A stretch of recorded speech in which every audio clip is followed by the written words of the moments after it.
तर प्रज्ञा सातवांसोबत आणखी एक आमदार भाजपच्या गळाला लागल्याची माहिती आहे। आणखी एक आमदार भाजपच्या संपर्कात असल्याची माहिती आहे।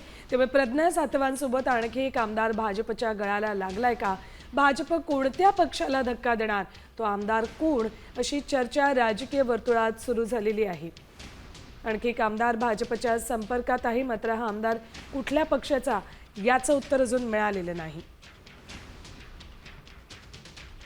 आमचे प्रतिनिधी गणेश कवडे आपल्यासोबत आहेत। गणेश, प्रज्ञा सातव तर भाजपच्या गळाला लागल्यात, पण दुसरा आणखी एक आमदार कुठल्या पक्षाचा आहे? काय अपडेट्स मिळत आहेत? सुवर्ण, नक्कीच ज्या पद्धतीने खरं तर प्रज्ञा सातव यांचा आज राजीनामा होईल आणि त्यानंतर लगेच भाजपमध्ये पक्षप्रवेश करणार असल्याचं माहिती मिळते, तर दुसरीकडे आणखी एक आमदार आहे ते भाजपच्या गळाला लागल्याचं सूत्रांकडून माहिती मिळते। मात्र तो कुठल्या पक्षाचा हे अद्यापही निश्चित झालेलं नाहीये। मात्र आज प्रज्ञा सातव यांच्यासोबत आणखी एक आमदार देखील आहे ते माहिती मिळते। त्यामुळे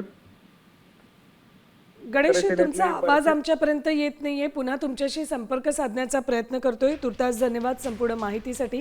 तर प्रज्ञा सातव यांच्यासोबत आणखी एक आमदार भाजपच्या गळाला लागलाय, मात्र हा आमदार कोणत्या पक्षाचा आहे हे अजून कळालेलं नाही।